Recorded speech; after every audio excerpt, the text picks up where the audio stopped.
പവിത്രം സീരിയലിൻ്റെ ഏറ്റവും പുതിയ എപ്പിസോഡാണ് കേട്ടോ പറയുന്നത്. അങ്ങനെ വിക്രത്തിനെ കാത്തിരിക്കുകയായിരുന്നു വേദ. വിക്രം വന്നപ്പോൾ തന്നെ വേദ അവനെ ചുണ്ടി പിടിപ്പിക്കാനായിട്ട് ഓരോന്നൊക്കെ ചോദിക്കുകയാണ്.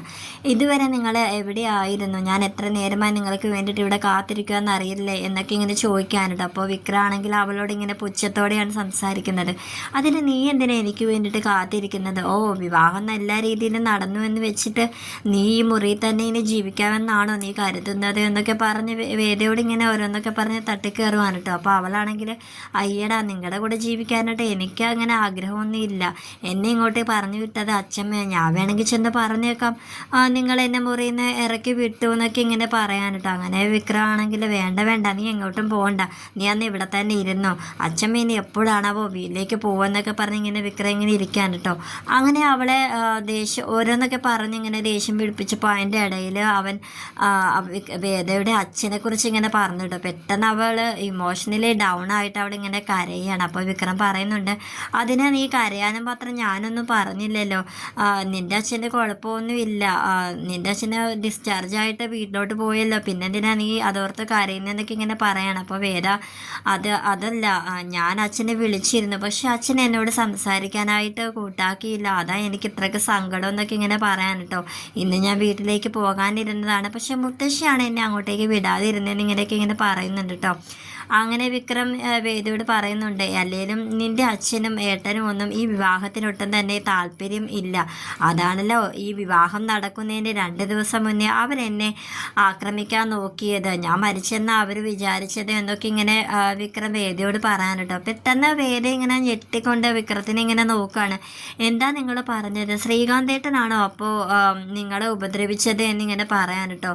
അപ്പോൾ വിക്രം അതെ അതെ, ശ്രീകാന്തും അവൻ്റെ അമ്മായിയച്ഛനും കൂടെ എന്നെ ഉപദ്രവിക്കാൻ നോക്കിയത്, ഞാൻ മരിച്ചെന്ന് കരുതി പോയതാ, പക്ഷേ ആ തക്ക സമയത്ത് തന്നെ ജീന വന്ന് എന്നെ രക്ഷിച്ചു എന്നിങ്ങനെ പറയാൻ കേട്ടോ വേദയോട്. പക്ഷെ ശ്രീകാന്ത് ഇങ്ങനെ തൻ്റെ വിക്രത്തിനോട് ഇങ്ങനെ ചെയ്യുമെന്ന് വേദ ഒരിക്കലും വിചാരിച്ചില്ല കേട്ടോ. ശ്രീകാന്തിന് ഈ ബന്ധത്തിൽ അത്ര താല്പര്യമില്ല എങ്കിലും ഇങ്ങനെ ഒരു വിക്രത്തിനെ കൊല്ലാൻ മാത്രം ഇങ്ങനെ മുതിരുവെന്ന് അവൾ ഒട്ടും വിചാരിച്ചില്ല. അവൾ പെട്ടെന്ന് ഫോണെടുത്ത് ശ്രീകാന്തിനെ വിളിക്കാൻ കേട്ടോ.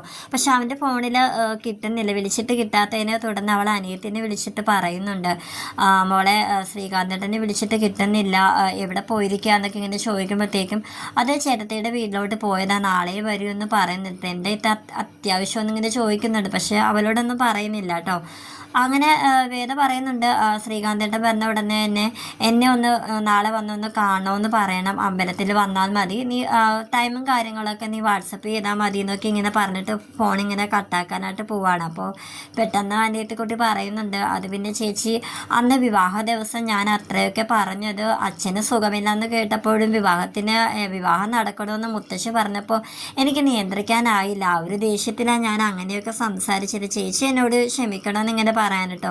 അപ്പോൾ വേദ അതൊന്നും കുഴപ്പമില്ല എന്ന് പറഞ്ഞ് ഇങ്ങനെ ഫോൺ കട്ടാക്കുവാണ് കേട്ടോ.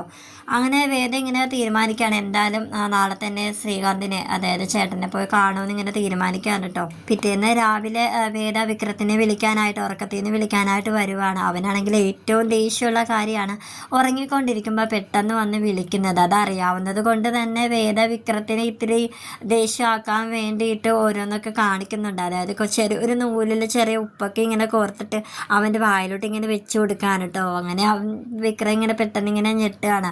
ഉടനെ തന്നെ അവിടെ ഇരുന്ന ഒരു ജഗ്ഗും വെള്ളം എടുത്തിട്ട് വേദയുടെ ഡ്രസ്സിലേക്കും ഒഴിക്കുകയാണ് ഇങ്ങനെ ചെയ്യുന്നത്. അവളങ്ങനെ ആകെ നനഞ്ഞിങ്ങനെ നിൽക്കുകയാണ് കേട്ടോ. അപ്പോൾ വിക്രം ഇങ്ങനെ അയ്യോ സോറി എൻ്റെ ചൂലെടുത്ത് അടിക്കാനൊന്നും വരല്ലേ എന്നിങ്ങനെ പറയണം.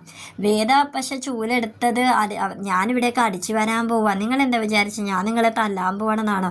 അതൊന്നുമല്ല, എന്തായാലും നിങ്ങൾ പെട്ടെന്ന് പോയി കുളിച്ചിട്ടൊക്കെ വാ, എന്നെ ഒന്ന് അമ്പലത്തിൽ കൊണ്ടുപോകണം എന്നിങ്ങനെ വിക്രത്തിനോട് പറയാൻ കേട്ടോ. അപ്പോൾ വിക്രമാണെങ്കിൽ അയ്യടാ, നിന്നെ ഞാൻ ഇപ്പം തന്നെ കൊണ്ടുപോവുക, നീ എങ്ങോട്ട് വേണമെങ്കിലും പോവാം, അതിപ്പോൾ എൻ്റെ കൂടെ തന്നെ നിനക്ക് പോകണമെന്നുണ്ടോ, നീ എന്തിനാ ഇതൊക്കെ വന്ന് എന്നോട് പറയുന്നതെന്നൊക്കെ ഇങ്ങനെ പറയാൻ കേട്ടോ. അപ്പോൾ വേദയാണെങ്കിൽ ഇങ്ങനെ ഒരു തനി വെട്ടുപോത്ത് തന്നെ, നിങ്ങൾ പോയി എന്തായാലും പോയി കുളിക്കാൻ നോക്കും, ഞാൻ അച്ഛമ്മയോട് ഒന്ന് പറയട്ടോ എന്നിങ്ങനെ പറഞ്ഞ് വേദ വിക്രത്തിനെ പറഞ്ഞ് വിടാണ് കേട്ടോ. അപ്പോൾ കുളി കഴിഞ്ഞ് വിക്രം വരുമ്പോഴത്തേക്കും വേദയാണെങ്കിൽ വിക്രത്തിൻ്റെ ഡ്രസ്സൊക്കെ ഇങ്ങനെ അയൺ ചെയ്ത് വെക്കുകയാണ്. അപ്പോൾ വിക്രമാണെങ്കിൽ ഇത് കണ്ടിട്ട് നീ എന്തിനാ എൻ്റെ ഡ്രസ്സൊക്കെ അയൺ ചെയ്ത് വെക്കുന്നത്, ഇതൊക്കെ എനിക്ക് ചെയ്യാവുന്നതേ ഉള്ളൂ, ഇത്രയും നാളും ഞാനല്ലേ ചെയ്തത് എന്നൊക്കെ പറയാണ്. അപ്പോൾ വേദയാണെങ്കിൽ ഇനി മുതൽ അങ്ങനെയൊന്നുമല്ല, നിങ്ങളിപ്പോൾ എൻ്റെ ഭർത്താവല്ലേ എന്നൊക്കെ ഇങ്ങനെ പറഞ്ഞ് വീണ്ടും അവനെ ദേഷ്യം പിടിപ്പിക്കുന്ന മറ്റിലിങ്ങനെ പറയാണ്.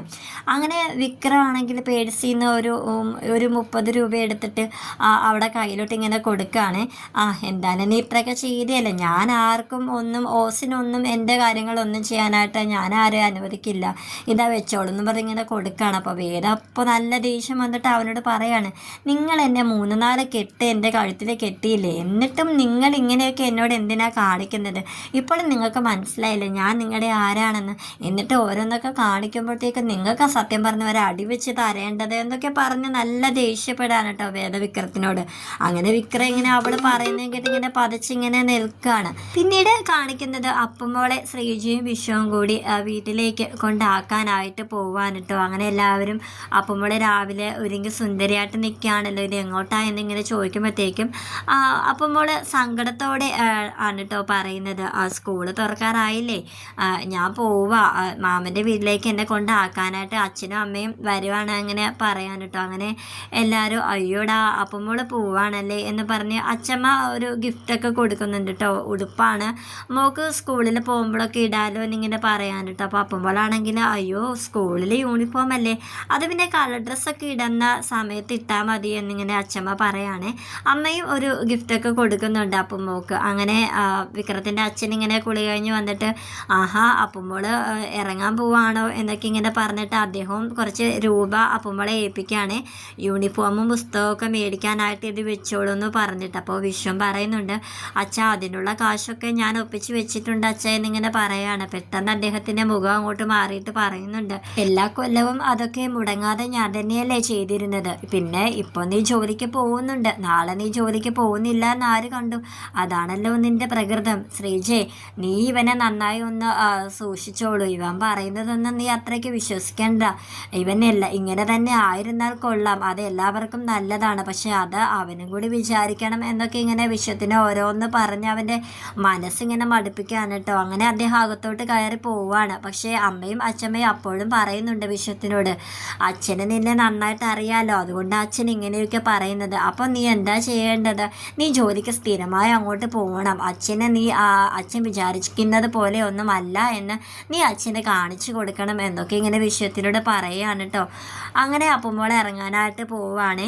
അങ്ങനെ എല്ലാവർക്കും ഉമ്മയൊക്കെ വെച്ച് കൊടുക്കുന്നുണ്ട്, വിക്രത്തിനെ കണ്ട് കെട്ടിപ്പിടിച്ച് ഉമ്മയൊക്കെ കൊടുക്കുന്നുണ്ട് വിക്രം. അപ്പോൾ അപ്പുമോളിന് പോയിട്ട് വാ എന്നൊക്കെ പറഞ്ഞ് അവളെ എല്ലാവരും കൂടി യാത്ര അയക്കുന്നതായിട്ടാണ് ഇന്നത്തെ എപ്പിസോഡ് വൈൻഡപ്പ് ചെയ്തിരിക്കുന്നത്. നമ്മുടെ ചാനൽ ഇതുവരെ ആരും സബ്സ്ക്രൈബ് ചെയ്യാതെയാണ് കാണുന്നതെങ്കിൽ എല്ലാവരും ഒന്ന് സബ്സ്ക്രൈബ് ചെയ്ത് സപ്പോർട്ട് ചെയ്യാനായിട്ട് മറക്കല്ലേ.